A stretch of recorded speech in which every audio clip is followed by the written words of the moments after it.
ශ්‍රද්ධාව හරියට ඇති කරගත්තොත් ලෞකිකව අපිට සාර්ථක වන්නට ඒ ආශිර්වාදයේ හේතු වෙනවා. ඒ විතරක් නෙමෙයි. ශ්‍රද්ධාව තිබෙනවා නම් අපිට දෙවියන් අතරට ලේසියෙන්ම යන්නට පුළුවන්කම ලැබෙනවා. ලේසියෙන්ම. භාගතුන් වහන්සේ අලගද්දූපම වැනි සූත්‍රවල මජ්ක්‍ධිම නිකායේ අලගද්දූපම වැනි සූත්‍රවල දේශනා කරන්නේ සද්ධා මත්තං හෝති ප්‍රේම මත්තං සබ්බේතේ සග්ගපරායන. ශ්‍රද්ධා මාත්‍රයක් තිබ්බත් ඒ සියලු දෙනාම සබ්බේතේ සග්ගපරායන. ඒ හැම දෙනාම ස්වර්ගස්ත වෙනවා. දෙවියන් අතරට යනවා. බලන්න එතකොට. ශ්‍රද්ධා මාත්‍රයක් තිබ්බත් තථාගත බුදුවරු ගැන ශ්‍රද්ධා මාත්‍රයක් ඇති කරගත්තකින් ශ්‍රද්ධාව ටිකක් තිබ්බත් ඒ හැම දිනාටම ඒ සුළු ශ්‍රද්ධාවෙන් දෙවියන් අතරට වගේ ලොකු තැනකට යන්න ලැබෙනවා නම් දිව්‍ය ලෝක යනවා කියන එක සුළුපටු වැඩක් නෙමෙයිනේ. දිව්‍ය ලෝක යනවා කියන එක අමාරු දෙයක්. නමුත් දෙවියන් අතරට යන්න ලැබෙනවා නම් නේද? මාර්ගඵල නිවන් අවබෝධ කරගන්න නේද? ඒ ශ්‍රද්ධාවම දියුණු කරගන්නට නේද අවශ්‍ය වෙන්නේ? දිනපතා නවතම ධර්ම දේශනා ශ්‍රවණය කිරීමට වස්සාන ධර්ම දේශනා අපගේ YouTube නාලිකාව දැන්ම subscribe කරන්න. බෙල් අයිකනය ක්ලික් කරන්න. වස්සාන ධර්ම දේශනා YouTube නාලිකාව ඔස්සේ ප්‍රචාරය වන මෙම සුමුදුර ධර්මානුශාසනාව වෙනුවෙන් පින්බර දායකත්වයෙන් කටයුතු කළේ කුඩා ගල් කඩවල තඹුත්ත ගල්ගමුව ලිපිනේ පදිංචි දැනට කුවේට්හි සේවයේ නියුතු K.A. අනුලාවදී මහත්මියයි. එතුමියගේ ප්‍රධාන අරමුණ වන්නේ ජුනි මාස 28 වන දිනට යෙදෙන සිය උපන්දිනය වෙනුවෙන් ආශිර්වාද ලබා ගැනීම සහ K.A. අනුලාවදී මහත්මිය මෙලොවට බිහි කළ දයාබර දෙමාපියන් වන පරලෝ සැපත් P.B. ඩිංගිරි අම්මා ආදරණීය මෑණියන්ට සහ K.A. පියසේන දයාබර පියාණන්ට පින් අනුමෝදන් කරමින් වස්සාන ධර්ම දේශනා YouTube නාලිකාව ඔස්සේ ධර්ම දානමය පින්කමක් සිදු කිරීමයි. අද දේශකයන්න් වහන්සේ අතිපූජනීය කැලණියේ අජිත ස්වාමීන් වහන්සේ අවසරයි අපේ හාමුදුරුවනේ. समन्त चक्रवालेषु अत्रा गच्छन्तु देवता सद्धम्मं मुनि राजस् सुनन्तु सग्ग मुखदं ධම්මස්සවන කාලෝ අයං භදන්තා ධම්මස්සවන කාලෝ අයං භදන්තා ධම්මස්සවන කාලෝ අයං භදන්තා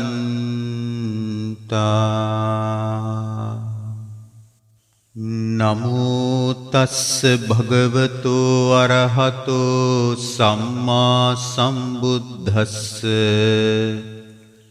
නමෝ තස්ස භගවතෝ අරහතෝ සම්මා සම්බුද්දස්ස නමෝ තස්ස භගවතෝ අරහතෝ සම්මා සම්බුද්දස්ස ඒතං විශේෂතෝ ඤත්වා අප්පමාදම්හි පණ්ඩිතා අප්පමාදේ පමෝදන්ති හරියානං ගෝචරේ රථාති. තුන් ලෝකාග්‍ර වූ භාග්‍යවත් අරහත් සම්මා සම්බුදු රජාණන් වහන්සේට නමස්කාර කරමි. නමස්කාර වේවා. භාග්‍යවත් වූ අරහත් වූ සම්මා සම්බුදු රජාණන් වහන්සේ විසින් මහා කරුණාව උපදවා දේශනා කොට වදාළ උතුම් ශ්‍රී සද්ධර්මයටද නමස්කාර කරමි. නමස්කාර වේවා. භාග්‍යවත් වූ අරහත් වූ සම්මා සම්බුදු රජාණන් වහන්සේගේ ආර්ය මහා සංඝ රත්නයටද නමස්කාර කරමි. නමස්කාර වේවා. ගරුතර මහා සංඝ රත්නයන් අවසරයි. ශ්‍රද්ධාවන්ත කාරුණික පින්නතුනි, තවත් පුණ්‍යවන්ත හෝරාවක ආරම්භම වස්සාන ධර්මදේශනා YouTube නාලිකාව තුලින් පූජනීය මහා සංඝරත්නය ඔබට මේ අයුරින් නිතර නිතර සද්ධර්මය දේශනා කරනු ලබනවා. ඉතින් මෙම ධර්මදේශනා හැම එකකම වගේ තිබෙන්නේ අපේ ජීවිතවල මෙලොව සැනසීම උදා කරගන්නේ කොහොමද? පරලොව සැනසීම උදා කරගන්නේ කොහොමද? පියවරෙන් පියවර හෝ චතුරාර්ය සත්‍ය අවබෝධයට සමීප වන්නේ කොහොමද යන වගයි. ඉතින් මෙවැනි සමාජ මාධ්‍ය මගින් යුගයේ කාලීන අවශ්‍යතාවයක් පිරිමැහෙනවා. මිනිස්සුන්ගේ හිත හැදෙනවා. මිනිස්සු ධර්මයට අනුව හිතන්න පුරුදු වෙනවා. ගුණධර්මවල පියවරෙන් පියවර හෝ ඉදිරියට යන්නට ලොකු උපකාරයක් ලැබෙනවා. ඉතින් අද දවසේදී මෙම ධර්මානුශාසනාවට තම සදැහැති දායකත්වය ලබාගෙන කටයුතු කරන ලබනවා කුඩා ගල් කඩවල තඹුත්ත ගල්ගමුව ලිපිණයේ පදිංචි දැනට කුවේට් දේශයේ සේවය නියුතු කේ අනුලාවතී මහත්මිය. ඉතින් අපි අනුලාවතී මහත්මිය ප්‍රදාන පවුලේ හැමට සෙත්පතා ආශිර්වාද කරනවා. ඔබ විසින් සිදු කරන මෙම ධර්ම දානමය කුසලය සියලු ලෞකික කටයුතු සාර්ථකත්වයට පත් කරගන්නට වගේම නිවැසියන්ගේ දරුවන්ගේ ඥාතීන්ගේ සියලු යහපත් කටයුතු සමෘද්ධිමත් කර ගැනීමටත් ඔබ හැම දිනාටම ශ්‍රද්ධා ආදී ගුණධර්ම දියුණු කර ගැනීම පිණිසත් ප්‍රඥා ලෝකයේ උපදවාගෙන චතුරාර්ය සත්‍ය අවබෝධයට පත්වන්නට මෙම මහානීය ධර්ම දානමය කුසලය හේතු වාසනා වෙත්වා කියලා සෙත්පතා ආශිර්වාද කරනු ලබනවා. සදහවතුනි, අද ඔබට මෙම ධර්මානුශාසනාවට මාතෘකා ගාථා පාඨයක් තබා ගත්තා. ධම්මපදයේ සඳහන් සුවිශේෂී ගාථාවක්. ඒ ගාථාව තමයි ඒතං විශේෂතෝ ඤත්වා අප්පමාදම්හි පණ්ඩිතා අප්පමාදේ පමෝදන්ති අරියාණං ගෝචරේ රතා.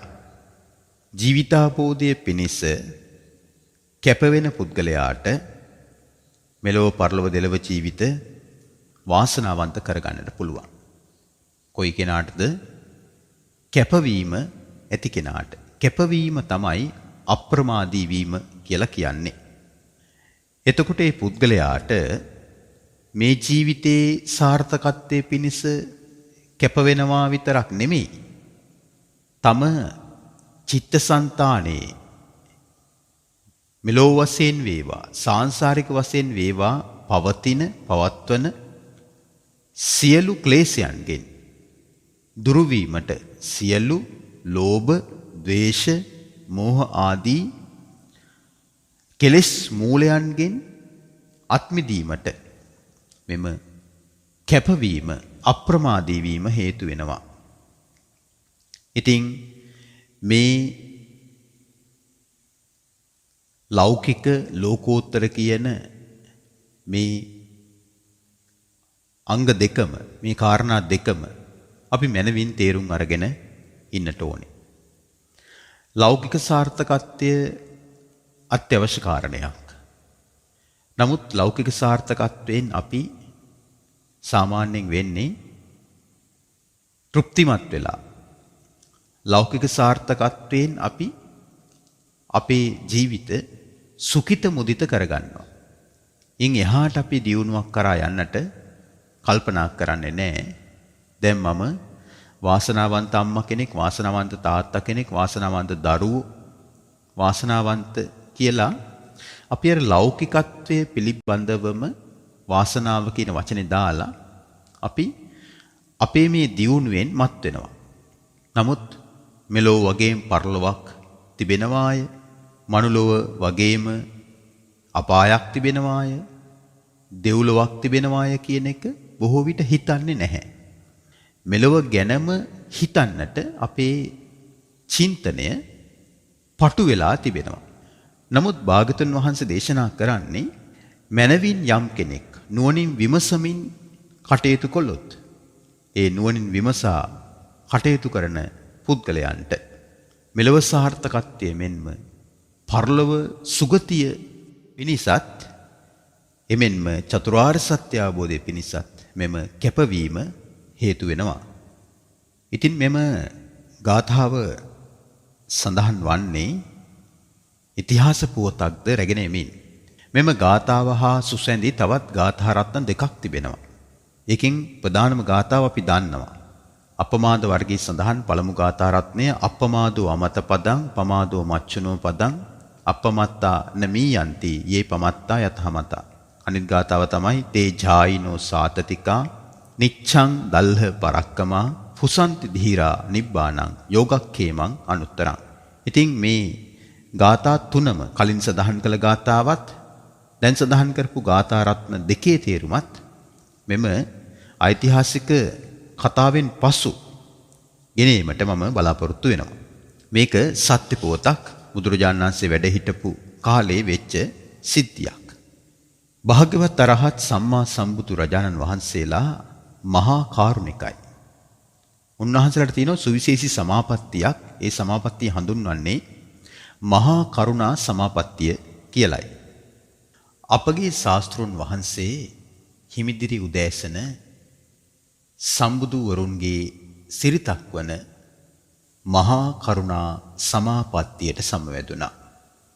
මහා කරුණා සමාපත්තියට සමවදිද්දී භාගතුන් වහන්සේට දැක ගන්නට ලැබුණා. මේ ලෝකේ ධර්මය අවබෝධ කිරීමේ උපන් හැකියාව ඇති මෞපිය යුවලක් සිටින බව. උන්වහන්සේ එදා පිහිට වුණේ ඒ මෑණියන්ටයි පියාණන්ටයි. ඒ කතාව මේකයි. සමහරු රූපය නිසා මත් වෙනවනේ. අන් අයට වඩා රූපේ පැහැපත් නම් උස මහතින් යුක්ත නම් ශරීරයේ හැඩය මනවින් තියෙනවා නම් ඒ අය ඒක ආඩම්බර වීමට හේතුවක් කරගන්නවා. ඒ ආඩම්බර වීම තමයි මත් වීම කියලා කියන්නේ. රූපයෙන් මත් වෙනවා කියලා කියන්නේ.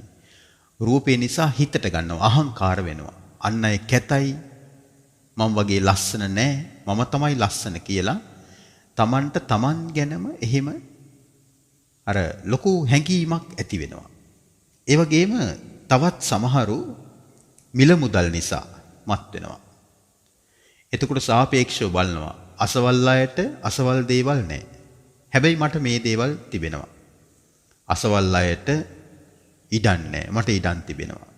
අසවල් අයට ඉඩම් තිබ්බත් පොඩි ඉඩමක්. මට ලොකු ඉඩම්, කුඹුරු, වතු මට යායක් තිබෙනවා. අසවල් අයට වාහන නැහැ. වාහන තිබ්බත් පොඩි වාහනයක්. මට තියෙන වාහන සැප පහසු වාහන, සුඛෝපභෝගී වාහන. අන් අයට නිවාස නැහැ. තිබ්බත් පුංචි නිවසක්. මට තියෙන හැමද? මට තියෙන නිවාස, ලොකු නිවාස මට එකක් නෙමෙයි කීපයක් තිබෙනවා. මේ විදිහට මිල මුදල් නිසාත් මත් වෙනවා. දැනුගත්කම් වලුත් මත් වෙනවනේ.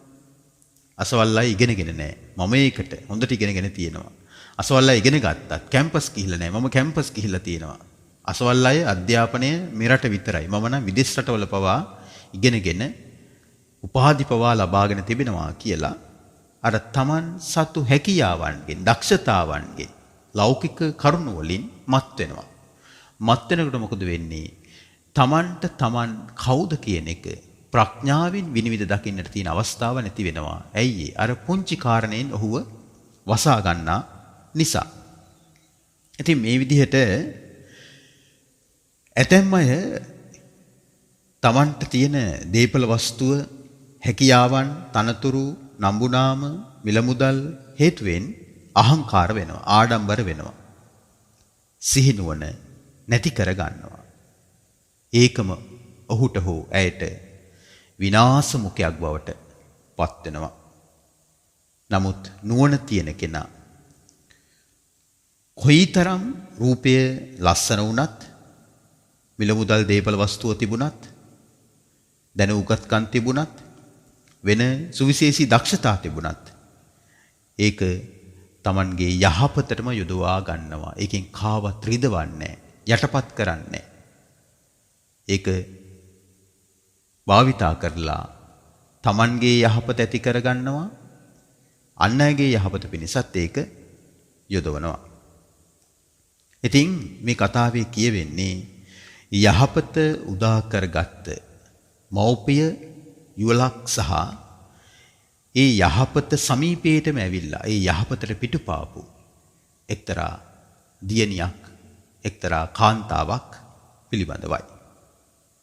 භාග්‍යවත් අරහත් සම්මා සම්බුදු ප්‍රජානන් වහන්සේ එදා චාරිකාවේ වැඩම කළා. වැඩම කළේ කුරු රට කම්මාස ධම්ම කියන කුඩා නගරයට. උන්වහන්සේ ඒ දිනවල වැඩ සිටියේ ඒ කුරු රට කම්මාස ධම්ම කියන ප්‍රදේශයේ. ඉතින් එදා භාගතුන් වහන්සේ මහා කරුණා සමවතට සමවැදී ලෝසතුන් දෙස බලද්දි තමයි මේ මෑණියන්වයි පියාණන්වයි දුටුවේ. ඉතින් මේ පියාණන්ගේ නම පෙළපත් නාමය හැටියට සඳහන් වෙන්නේ මාගන්දිය කියලයි. ඉතින් මාගන්දිය කියන නම අපි මීට කලින් අහලා තියෙනවා. එතකොට මේ අය බ්‍රාහ්මණ වංශිකයෝ. පියා මාගන්දිය බ්‍රාහ්මණ තුමා. මෑණියන් මාගන්දිය බ්‍රාහ්මණ තුමිය. ඉතින් මේ දෙදෙනාට චතුරාර්ය සත්‍ය ධර්මය අවබෝධ කර ගැනීමේ හැකියාව ඉතා හොඳින් පිහිටා තිබුණා. කොච්චර පිහිටා තිබුණාද කිව්වොත් මේ ජීවිතයේදී අනාගාමී මාර්ගඵලයට පත්වීමේ හැකියාව මේ දෙදෙනා තුළ තිබ්බා. හැබැයි මේ දෙදෙනා දන්නේ නැහැ එහෙම හැකියාවක් මේ අයට තිබෙනවා කියලා. ඉතින් බුදුරජාන් වහන්සේ අන්නේ වාසනාව මේ මෑණියන්ටයි පියාණන්ටයි තිබෙන බව දැකලා තමයි එදා ඒ මෑණියන්වයි පියාණන්වයි සොයා වැඩියේ. දැන් මේ බ්‍රාහ්මණ යුවල දන්නේ නැහැ Tamanට බුදු කෙනෙක් මුණ ගැහෙන්නයි નિયમિත වැත්තේ. චතුරාර්ය සත්‍ය ධර්මය අවබෝධ කිරීමටයි වාසනාව දෛවය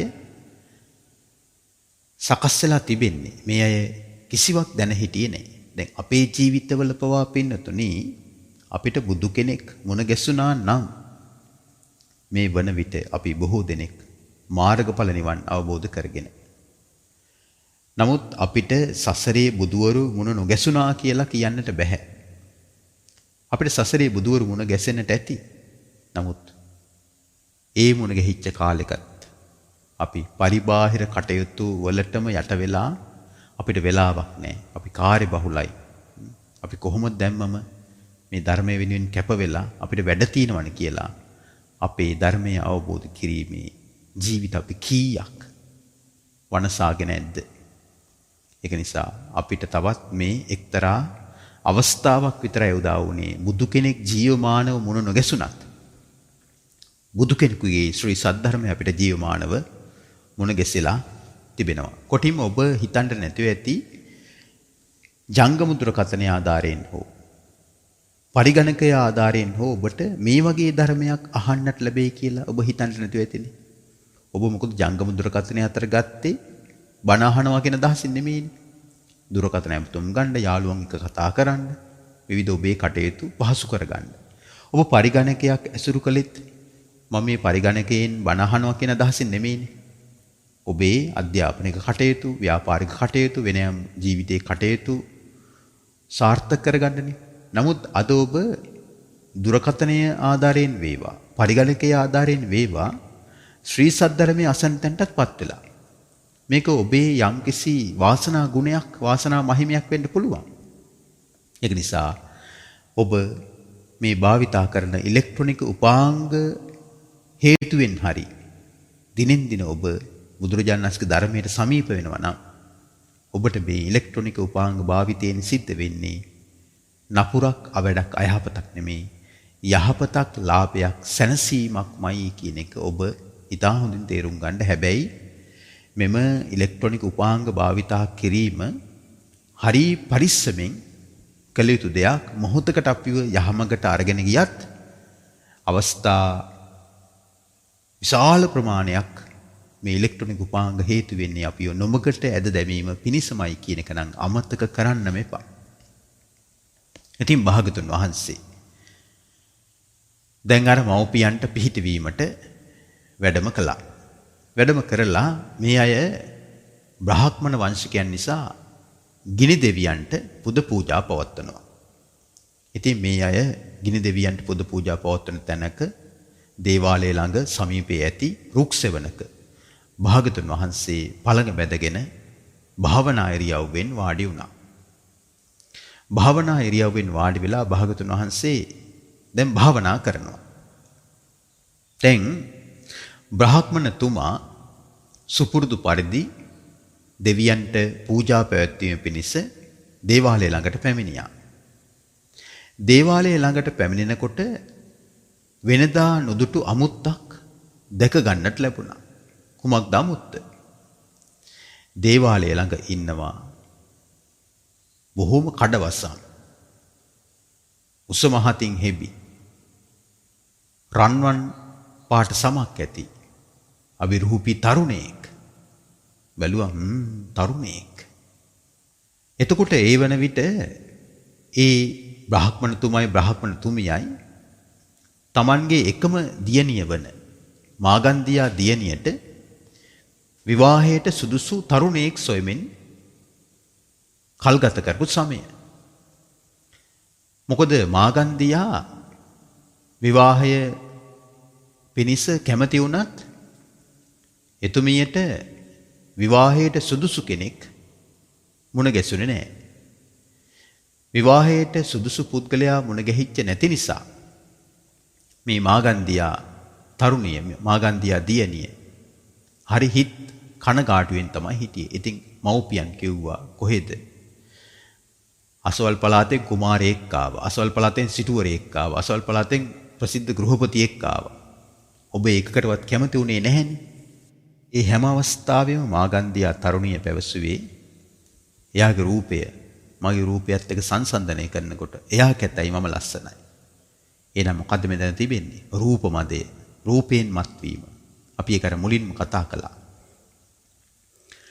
එතකොට මව්පියන් හරිම කනස්සල්ලෙන් හිටියා. අනේ මේ දියණිය කිසිම විවාහයකට කැමති වෙන්නේ නැහනේ. අපි මේ ලස්සන කෙනෙක් කොහෙන්නම් හොයන්නද? මේ ලෝකේ ඉන්න කෙනෙක් නිතින් මෙයාට බන්දලා දෙන්න වෙන්නේ.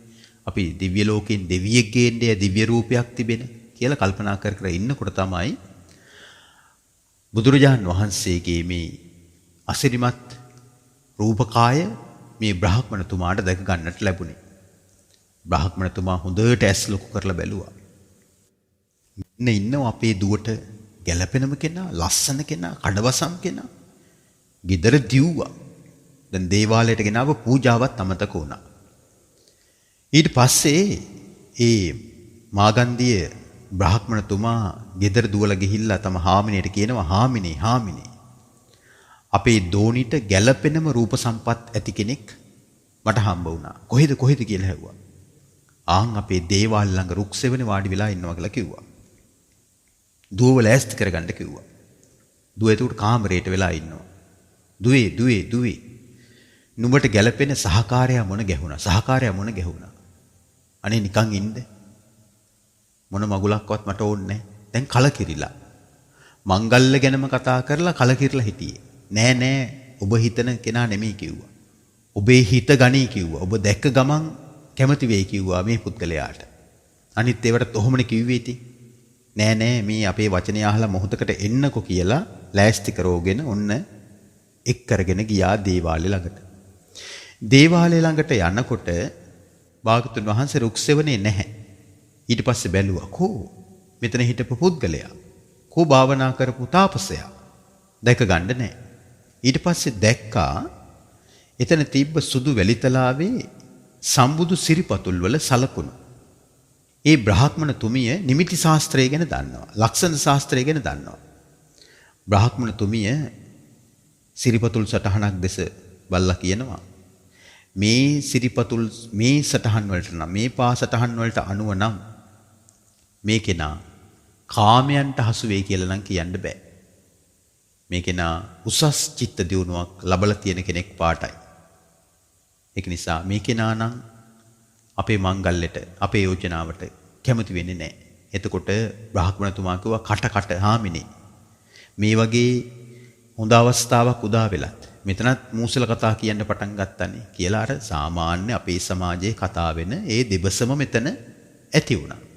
මෙන්න භාගතුන් වහන්සේ වැඩම කරනවා. රුක් සෙවණේ පළඟ බැදගෙන වැඩ සිටියා.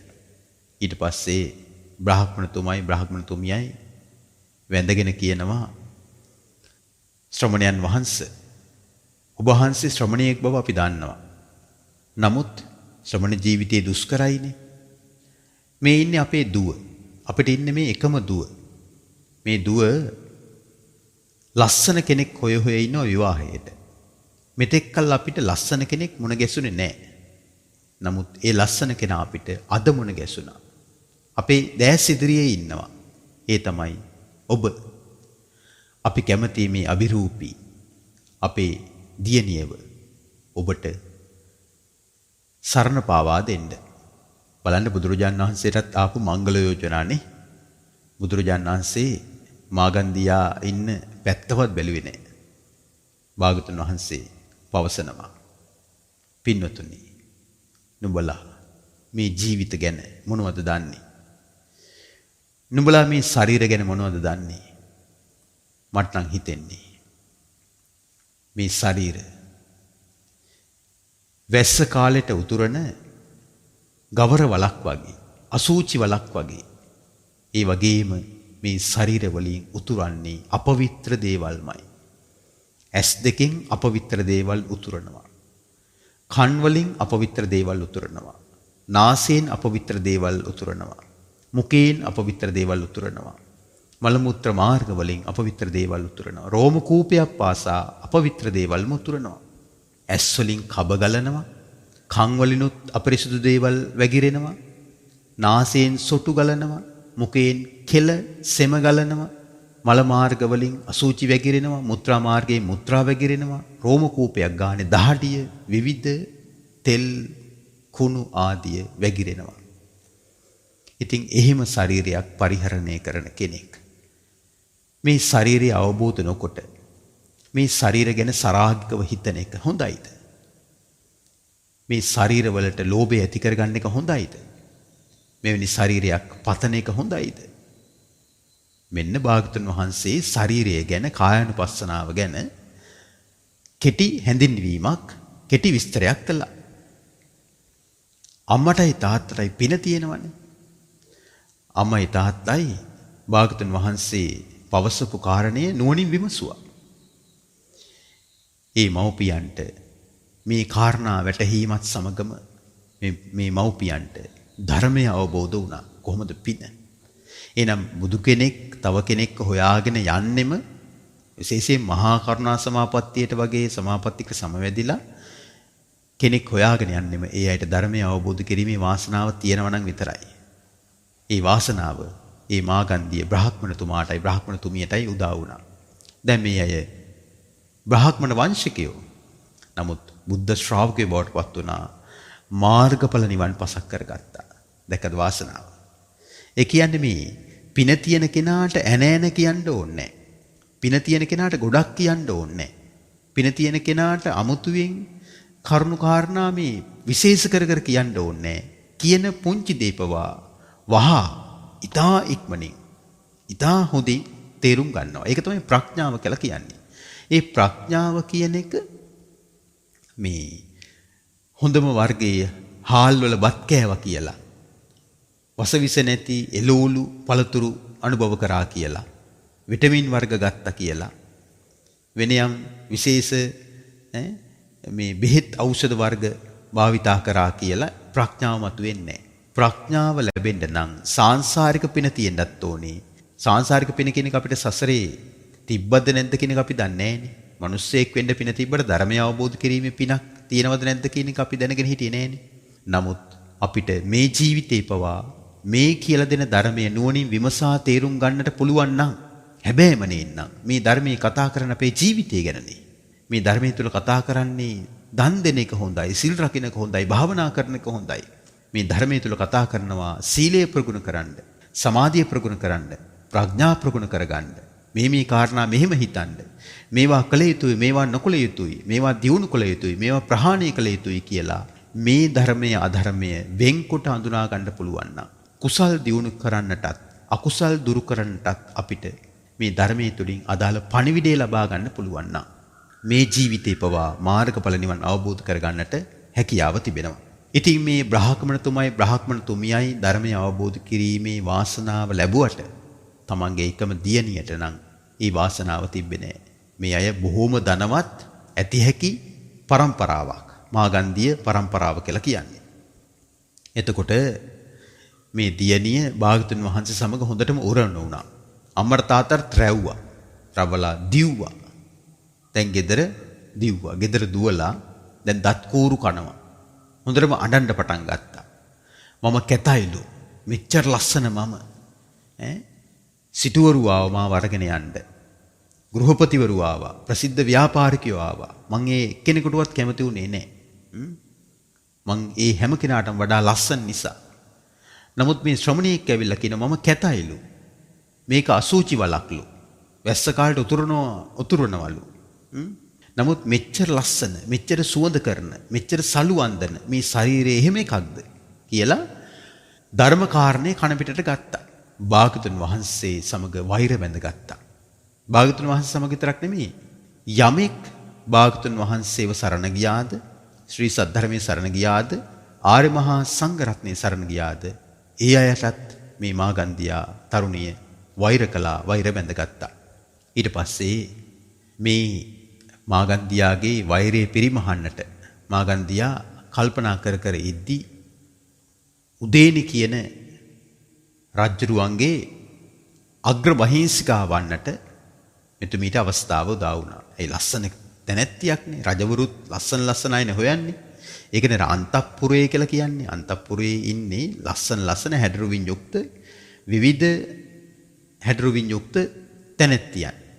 ඉතින් රජවරු මේ විදිහට ඒ රජසැප විඳිනකොට එක එක කාන්තාවන් මුල් කරගෙන තමන්ගේ රජසැප විඳිනවා. ඒක බොහෝ රජවරු සිද්ධ කරලා තියෙනවා. ඉතින් මාගන්ධියාත් මේ කණ්ඩායමේ සමාජිකාව බවට පත් වුණා. දැන් උදේනි රජුරුවන්ගේ අග්‍ර මහේසිකාව කවුද? අභිරූපී මාගන්ධියා. හැබැයි මාගන්ධියා රූපයෙන් අග්‍ර වුණාට ගතිගුණ වලින් අන්තිම පහත්. ලාමකයි. ප්‍රඥාව පොඩ්ඩක්වත් තිබ්බේ නැහැ. දැන් භාගතුන් වහන්සේ දේශනා කරපු කාරණා සුළුවෙන් හෝ හිතුවා නම් ඇත්ත තමයි. මේ ශ්‍රමණේක් ජීවිතේ ඇත්ත කියනවා. එතකොට අර විවාහයකට නෙමෙයි. ඒ පහන් සිත හරි උපදවා ගත්ත නම් මාගන්ධියාට ඒ පහන් සිත් මාත්‍රයත් යහපත සැපත සැනසීම පිණිස හේතු වෙනවා. දැන් භාගතුන් වහන්සේ අග්ගප්පසාද වැනි සූත්‍රවල දේශනා කරන්නේ යේ භික්ඛවේ බුද්ධේ පසන්නා අග්ගේ තේ පසන්නා අග්ගේ කෝපන පසන්නානං අග්ගෝ විපාකෝ. මහන්නේ යම් කෙනෙක් බුදුරජාණන් වහන්සේට පහදිනවා නම් ඒ තැනැත්තා පැහැදුනේ අග්‍රම කෙනාටයි. අග්‍රම කෙනාට පැහැදුනාට පස්සේ ලැබෙන්නේ අග්‍ර විපාකයි කියලා සම්බුද්ධ භාෂිතේ හරි අපූර්වට තිබෙනවා. එහෙනම් මේ පැහැදීම කියලා කියන්නේ සුළුපටු කාරණයක් නම් නෙමෙයි. ඒක උත්තම දෙයක්.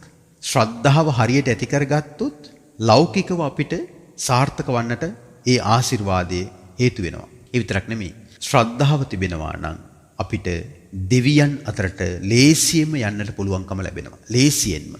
භාගතුන් වහන්සේ අලගද්දූපම වැනි සූත්‍රවල මජ්ක්‍ධිම නිකායේ අලගද්දූපම වැනි සූත්‍රවල දේශනා කරන්නේ සද්ධා මත්තං හෝති ප්‍රේම මත්තං සබ්බේතේ සග්ගපරායන. ශ්‍රද්ධා මාත්‍රයක් තිබ්බත් ඒ සියලු දෙනාම සබ්බේතේ සග්ගපරායන. ඒ හැම දෙනාම ස්වර්ගස්ත වෙනවා. දෙවියන් අතරට යනවා. බලන්න එතකොට. ශ්‍රද්ධා මාත්‍රයක් තිබ්බත් තථාගත බුදුවරු ගැන ශ්‍රද්ධා මාත්‍රයක් ඇති කරගත්තකින් ශ්‍රද්ධාව ටිකක් තිබ්බත් ඒ හැම දිනාටම ඒ සුළු ශ්‍රද්ධාවෙන් දෙවියන් අතරට වගේ ලොකු තැනකට යන්න ලැබෙනවා නම් දිව්‍ය ලෝක යනවා කියන එක සුළුපටු වැඩක් නෙමෙයිනේ. දිව්‍ය ලෝක යනවා කියන එක අමාරු දෙයක්. නමුත් දෙවියන් අතරට යන්න ලැබෙනවා නම් නේද? මාර්ගඵල නිවන් අවබෝධ කරගන්න නේද? ඒ ශ්‍රද්ධාවම දියුණු කරගන්නට නේද අවශ්‍ය වෙන්නේ. ඉතින් ඒ අවස්ථාව මාගන්දියාට ඇහිරලා ගියා. මාගන්දියා වෛර බැඳගත්තා. දැන් මාගන්දියා උදේනි රජතුමාගේ අග්‍ර මහේසිකාව හැටියට දැන් රාජකීය බලය පාවිච්චි කරලා දැන් හිතනවා කොහොමද බුදුරජාණන් වහන්සේගෙන් පලිගන්නේ? කොහොමද බුද්ධ ශ්‍රාවකයන්ගෙන් පලිගන්නේ? දැන් හිතට පලිගැනීම ආවට පස්සේ කෙනෙක්ව ඒ පලිගැනීම ලාමක බවට පත් කරනවා. භාගතුන් වහන්සේ දේශනා කරනවා ඇතැම් අයට තරහ අමනාපකම් ඇති වුණාට පස්සේ ඒක මේ දියේ ඇඳපු ඉර වගේ. ෂණයෙන් ඇති වෙලා ෂණයෙන් නැති වෙලා යනවා. හරිද? ඇතැම් අයට තරහ අමනාපකමක් ඇති වුණාට පස්සේ ඒක නිකන් මේ වැල්ලේ ඇඳපු ඉරක් වගේ. පැය කීපයක් ඇතැම් විට දවසක් දෙකක් තිබිලා නැති වෙලා යනවා. ඇතැම් කෙනෙකුට තරහක් වෛරයක් අමනාපයක් ඇති වුණාට පස්සේ ඒක ගලේ කෙටුවා වගේ කියනවා. ඒක දවසක් පැයක් මාසයක් වසරක් නෙමෙයි. ඇතැම් විට ඒක යුග ගණනාවක් සියවස් ගණනාවක් පවතිනවා. ආන් ඒ වගේ කියන ඇතැම් අයට තරහ වෛර අමනාපකම් හටගත්තට පස්සේ ඒක මේ ජීවිතෙන් අවසන් වන්නේත් නැහැ. සාංශාරිකව ඒ වෛරය ඔහුව අපායටම ඇදලා දානවා. ඉතින් එවැනි බණ කතා අපි කොතෙකුත් මේ ධර්ම දේශනාවල් වල ශ්‍රවණය කරනවානේ. ඉතින් ඒක නිසා සදහැවතුනි ඒ උදේනි රජුරුවන්ගේ අන්තఃපුරයේ හිටියා බොහොම සිල්වත් ගුණවත් සදහැති තවත් ලස්සන කාන්තාවක්. ඒ කාන්තාවගේ නම සාමාවති. සාමාවතිය කොච්චර ගුණවත් කාන්තාවක්ද කියලා කියන්නේ එතුමිට හිටියා මල් ගෙනෙන ස්ත්‍රියක්. මල් අම්ම කෙනෙක්. ඒ අම්මගේ රාජකාරිය තමයි මේ අන්තఃපුර කාන්තාවන්ට දවස් ගානේ මල් ගෙනලා දෙන්නට ඕනේ. ඒකට අන්තఃපුරයෙන් එතුමියට කහවණු 4ක් ගෙවනවා. එයාගේ නම කුජුත්තරා. කුජුත්තරා කියලා කියන්නේ සාමාන්‍ය කෙනෙක් නෙමෙයි. රූපයෙන් කුදු දිලිඳු කෙනෙක් උනත් ඒ මාගන්දියාගේ විස්තරයේදී ප්‍රධානවම කතා කරන චරිතයක් තමයි කුජුත්තරා කියලා කියන්නේ. කුජුත්තරා මුල් කාලේ ධර්මයක් තිබ්බ තැනැත්තියක් නෙමෙයි. දිලිඳුයි. ඒක නිසාම පුංචි පුංචි හොරකම් කරලා තියෙනවා. ඒ කියන්නේ දුප්පත් වීම හොරකම් කරන්නට හේතුවක් නෙමෙයි. නමුත් මිනිස්සු දුප්පත් වුණාට පස්සේ පුංචි දේත් වංචනිකව තමන්ගේ දේවල් බවට පත් කරගන්න හදනවා. ඒක වර්තමානයේ තුල පවා දක්නට ලැබෙනවනේ. එතකොට මේ කුජුත්තරා කියන තැනැත්තිය කහවණු 4ක මල් නොගෙන කහවණු 2ක් ඉනේ ගහගෙන කහවණු 2ක මල් අරගෙන යනවා. ඉතින් අන්තఃපුර බිසෝන් වහන්සේලා ඕවැය ගණන් හිලව හොයන්නේ නැහැනේ, අයවැය බලන්නේ නැහැනේ. ඉතින් කුජුත්තරා ගෙනහිලා දෙන මල් වලින් ඒ අන්තఃපුරේ ඒ රාජකීය මණ්ඩප, ඒ රාජකීය ආසන, ඒ රාජකීය මන්දිර අලංකාර කරනවා. එතකොට කුජුත්තරා දවසක් කහවණු 4ක් අරගෙන මල් ගේන්න යනකොට නගරයේ යම්කිසි තැනක බුදුරජාණන් වහන්සේ ශ්‍රාවක පිරිසකට ආගන්තුක පිරිසකට ධර්මයේ කියලා දෙනවා. කුජුතරත් කල්පනා කළා මෙතන මොකක් හරි වැදගත් දෙයක් සිදු වෙන පාටයි. හැමදෙනාම ගැඹුරු සංසිඳීමකින් ඉන්නවා. මමත් මොකද්ද මේ කියලා දෙන්නේ කියලා අහන්න ඕනේ කියලා පොඩ්ඩක් පැත්තකට වෙලා හේතු වෙලා ඔන්න බණ ටික ඇහුවා. බණ ටික අහලා ඉවර වෙනකොට කුජුත්තරා මාර්ගඵල ලැබලා බලන්න පින දැක්කද? බුදු කෙනෙක් ජීවමානව වැඩ සිටින යුගය තමයි ධර්මය අවබෝධ කිරීමට සැබෑම යුගය. තේනවද? අන් යුගවලත් ධර්මය අවබෝධ කරන්න පුළුවන්. වර්තමානයේ තුල පවා අවබෝධ කරන කෙනෙකුට වෙස් මහන්සි අරගෙන කරන්න පුළුවන්. නමුත් බුදු කෙනෙකුගේ ධර්ම sannivedanaya හරි ප්‍රබලයි. ඒකනේ මේ දහස් ගණන්, දසදහස් ගණන්, ලක්ෂ ගණන් මාර්ගඵල ලබන්නේ. ඒතර බලන්න මේ යුගයේ තුල පින්වන්ත මිනිස් ජීවිතයක් ලබලා බුදු කෙනෙකුගේ ධර්මය අහලා මාර්ගඵල ලබන්න නම් සංසාරේ පුදුමාකාර පිනක් තියෙන්නට ඕන. ඉතින් වර්තමානයේ තුල පවා ඔබ මේ රැස් කරන පින ඇතැම් විට මේ ගෞතම බුද්ධ ශාසනයේ ධර්මය අවබෝධ කිරීමේ වාසනාව නොලැබුණත් අනාගත බුද්ධ ශාසනයක මාර්ගඵල ලබන්නට මේ පින හේතු වෙනවා. ඒ කියන්නේ ධර්ම අවබෝධය අනාගත බුද්ධ ශාසනයකට කල් දාන්න කියන එක නෙමෙයි. නමුත් මේ ජීවිතයේදී අපි අවංකව ධර්මයේ පුරුදු කළොත් මේක අපිට අපත යන්නේ නැහැ. මේක අපේ මතු දියුණුවට, මතු ආරක්ෂාවට, මතු මාර්ගඵල නිවන් අවබෝධයට හේතු වෙනවාමයි. ඔබ ධර්මය අවබෝධ කිරීමේ චේතනාවෙන් මේ ධර්මය පුරුදු කළොත්, ධර්මය ශ්‍රවණය කළොත්. ඉතින් දැන් කුජුත්තරා ධර්මය අවබෝධ කළාට පස්සේ දැන් Tamanට තමන්ව පේනවා. දැන් Tamanට Tamanගේ දුබලතා පේනවා, කුසලතා පේනවා, හැකියා නොහැකියා පේනවා. කහවණු 4 ඉනෙන් ගත්තා. කහවණු 2ක් ඉනේ ගහගත්තේ නැහැ. ඒ දැන් මාර්ගඵල ලැබල ආරිකාන්ත සීලයක් තියෙනවනේ. කහවණු 4ෙම මල් ගත්තා. කහවණු 4ෙම මල් අරගෙන මාලිගාවට යනකොට සාමාවතී විස වහනවා කුජුත්තරා අදනම් මල් වෙලෙන්දාට වැරදිලාවද්ද මෙච්චර මල් ගොඩක් අද නිකන් මල් දෙගුණ වෙලානේ වෙන්දගෙනවට වඩා. එතකොට කුජුත්තරා කියනවා විසොන් වහන්ස මල් කරුට වැරදිලා නෙමෙයි. මං අද භාගතුන් වහන්සේගෙන් ධර්මය ඇහුවා. භාගතුන් වහන්සේ කරුණෙන් කරුණ ධර්මය කියලා දෙද්දී මට මගේ ජීවිතේ තේරුම් ගන්නට ඒ ධර්මය තුලින් පුළුවන් වුණා. ඒක නිසා මෙන්න මේකයි උනේ කියලා කිව්වා. ඇත්ත කිව්වා. මම වෙනදට කහවණු 2 ගානේ හොරකම් කරනවා. කහවණු 2ක තමයි මල් ගෙනාවේ. අර සාමාවතී විසව ගුණවත් කියලා මම මුලින්ම කිව්වනේ. එතුමිය දඬුවම් කරන්න කල්පනා කරේ නැහැ. එතුමිය උදහස්සුනේ නැහැ. එතුමිය මේ කුජුත්තරාවට කිව්වා කුජුත්තරා කමක් නැහැ. දැන් ඔබ ඔබේ වරද තේරුම් ගත්තනේ. ඒ බුදුරජාන් වහන්සේ මොන වගේ ධර්මයක්ද කියන්නේ? දැන් කුජුත්තරාගෙන් සාමාවතී ඇතුළු අන්තපුර කාන්තාව බණ අහනවා. බණ ඇහුවේ කොහොමද? කුජුත්තරාව කියනවා මේ දෙවියන් වහන්සේ බණ කියන කෙනා උස්සාසනෙක ඉන්න ඕනේ. බණ අහන අය මිටි ආසනවල ඉන්න ඕනේ. ඒකට කමක් නැහැ කිව්වා. අග්‍ර ධර්මයක්නේ. ඒක නිසා ඔබ උස්සාසනේ ඉන්න අපි මිටි ආසනවල ඉන්නම් කියලා මේ රාජකීය විසවුන් වහන්සේ නමක්. දැන් මේ ಗುಣධර්ම ඇති වෙන්නෙම වාසනා ගුණ තිබ්බොත් විතරයි. වාසනා ගුණ නොතිබ්බොත් මාන්නේ ඇති වෙනවා. භාවද අපිට බණ කියන්න. උස්සාසන වල ඉඳගෙන ගෙදර වැඩකාරී, ගෙදරට මල් ගේන එකී කියලා එහෙම සැරදානව නේද? ඒ මොකවත් නැහැ. ඒ අත්තපුර ස්ත්‍රීන් සියලු දෙනාම මාගන්දියාගෙන් බණ අහලා මාර්ගඵල ලැබුවා. කොහොමද වැඩේ හැටි? නේද? ඒ කියන්නේ මේ කෙනෙක් රූපයෙන් දුර්වර්ණ වෙන්න පුළුවන්, අවලස්සන වෙන්න පුළුවන්. Tamanට වඩා කැත වෙන්න පුළුවන්. ආර්ථික දුෂ්කරතා තියෙන්නත් පුළුවන්. දැනුගත්කම් වල නේද? උස්මිටිකම්, උස්පහත්කම් තියෙන්නත් පුළුවන්. තේරවද? නමුත් ධර්මයේ තේරුම් ගැනීමේ, ධර්මයේ තේරුම් කර දීමේ හැකියාව තියෙනවා නම් අපි අන්නේ ධර්මයට නම්‍යශීලී වෙන්නට ඕනේ. අපිට මේ යුගයේ හැටියට ඒක අවශ්‍යම දෙයක්.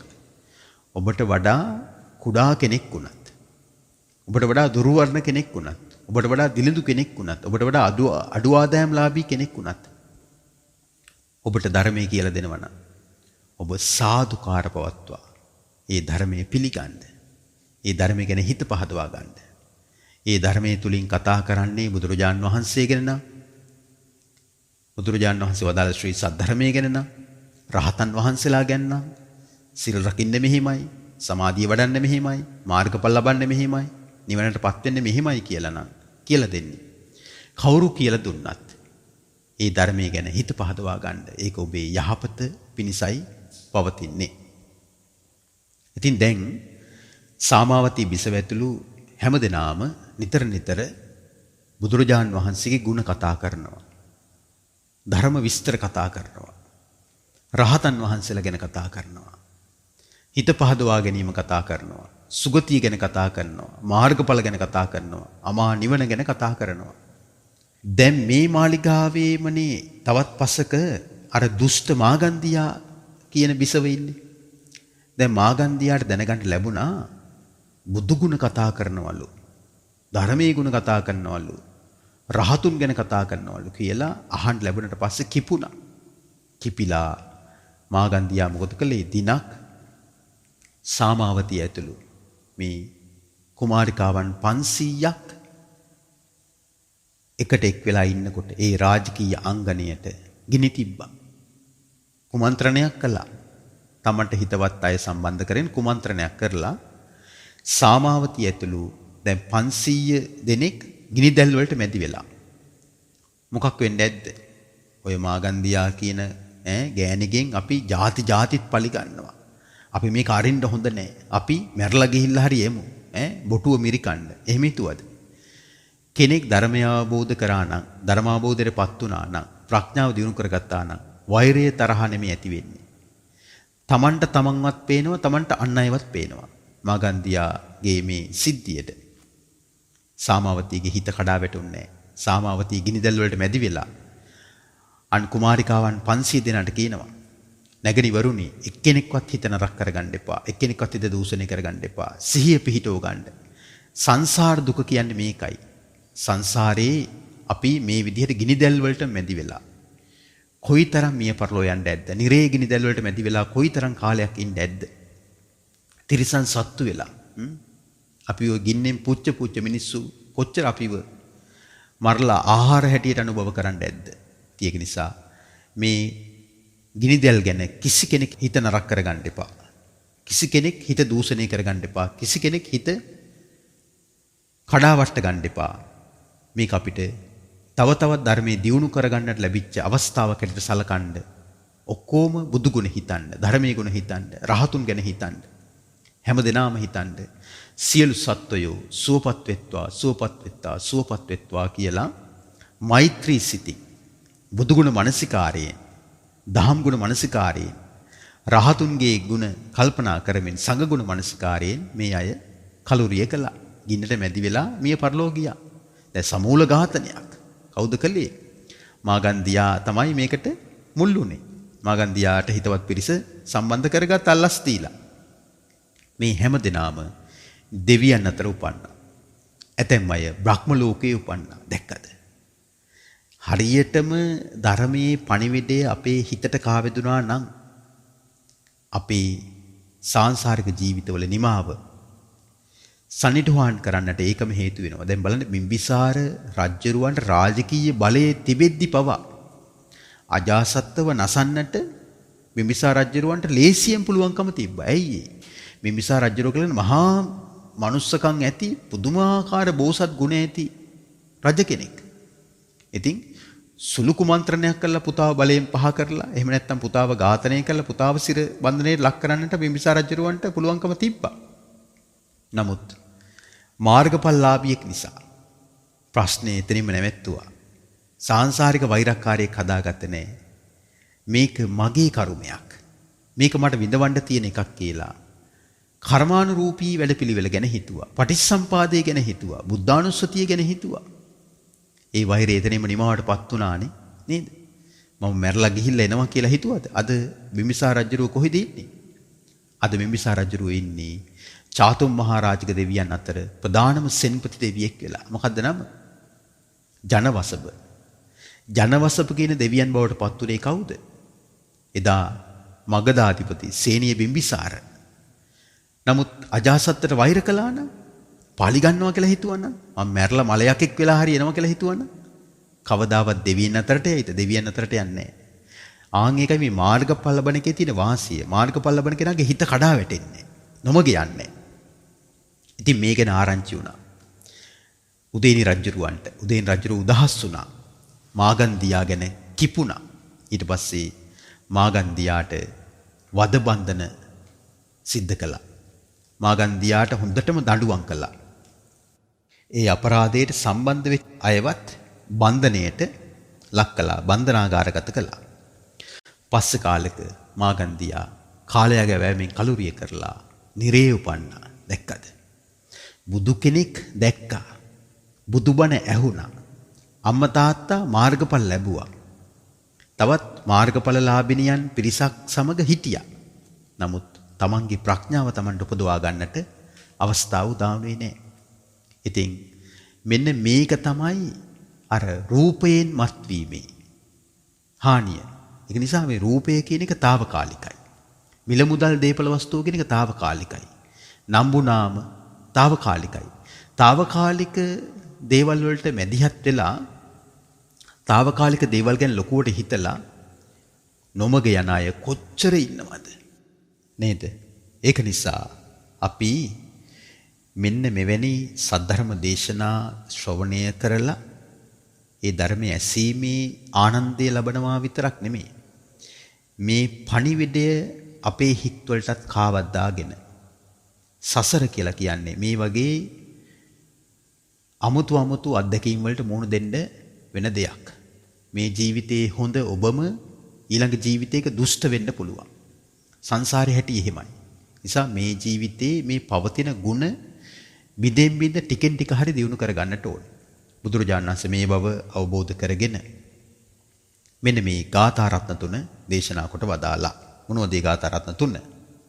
අප්පමාදෝ අමත පදං පමාදෝ මච්චුනෝ පදං අප්පමත්තා නමී යන්ති යේ පමත්තා යථාමතා. ඒ කියන්නේ අප්‍රමාදීව සීල සමාධි ප්‍රඥා වඩන තැනැත්තා අමා මහ නිවනටපත් වෙනවා. කම්සපේට වසඟ වෙලා ප්‍රමාද වන අය ලබන්නේ ආයමත් මරණය විතරයි. අප්‍රමාදීව ධර්මයේ හැසිරෙන උදවිය අමරණීය භාවයටපත් වෙනවා. ප්‍රමාද වෙච්ච උදවිය ජීවත් වුණත් මල කඳන් වගේ තමයි කියලා භාගතුන් වහන්සේ මේ ගාථාව දේශනා කොට වදාළා. ඊට පස්සේ උන්වහන්සේ දේශනා කළා ඒතම් විශේෂතෝ ඤත්වා අපමාදම්හි පණ්ඩිතා අපමාදේ පමෝදන්ති අරියාණං ගෝචරේ රතා. මම අර මාතෘකා කරපු ගාථාව. අප්‍රමාදීව ධර්මයේ හැසිරෙන බුද්ධිමත් උදවිය ඔය ප්‍රමාදේ අප්‍රමාදේ කියන දෙකේ වෙනස හොඳට අවබෝධ කරගෙන ඒ අය ආර්යයන් වහන්සේලාගේ නවාතැන වන සත්‍තිස් බෝධිපාක්ෂික ධර්මයන්ටම ඇලෙනවා. එහෙනම් ආර්යයන් වහන්සේලාගේ නවාතැන තියෙන්නේ කොතනද? භෞතික දෙයකද? නැහැ. ධර්මයේ තුලයි. ඒ ධර්මයේ නවාතැන්පල කරගන්නවා. අප්‍රමාදී ගුණය ගැනම ඒ උතුමන් ඒ උදවිය සතුටු වෙනවා. ඊට පස්සේ ඊළඟ ගාථාව. තේ ජායිනෝ සාතතිකා නිච්ඡන් දල්ල පරක්කම ෆුසන්ති දිහිරා නිබ්බාණං යෝගක්ඛේමං අනුත්තරං. ඒ ප්‍රඥාවන්ත ශ්‍රාවකයන් හැම නිතරම භාවනා කරනවා. හැම නිතරම ධ්‍යාන වඩනවා. හැම නිතරම දැඩි වීරියෙන් යුක්තව ධර්මයේ හැසිරෙනවා. එනිසා ඒ සියලු භව බන්ධන දුරු කරපු ඒ උදවිය අනුත්තර වූ ඒ අමා මහ නිවනම සාක්ෂාත් කරගන්නවා කියලා භාගතුන් වහන්සේ මේ ගාථා රත්නයන් ත්‍රිත්වය දේශනා කොට වදාලා. ඒක නිසා අපි හැමදෙනාම කල්පනා කරගන්නට ඕනේ මෙවැනි සද්ධර්ම දේශනා ශ්‍රවණය කරලා ඔබ තුල තියෙන යම් කිසි කුසලතාවයන් ඒ කුසලතාවන් ගැන පවා මත් වෙන්න හොඳ නැහැ. කුසලතාවයන් නිහතමානීව තව තවත් දියුණු කරගන්නට ඕනේ. ඔබ තුල තියෙන යම් කිසි දුබලතාවයක් ඒ දුබලතාවලුත් දුරු කරගෙන මෙලව පරලොව දෙලවම වාසනාවන්ත කරගෙන ධර්මයේ තුලින් වාසනාවන්ත කරගෙන චතුරාර්ය සත්‍ය අවබෝධයට අදිෂ්ඨානයක් ඇති කරගෙන මේ ගෞතම සම්මා සම්බුද්ධ ශාසනය තුලදීම අමා නිවන් සුව ලබන්නට ඔබ හැමතෙම මෙම සද්ධර්ම දේශනාව ශ්‍රවණයෙන් ලත් සියලු පුණ්‍ය ධර්මයෝ හේතු වාසනා වෙත්වා කියලා ආශිර්වාද කරනවා.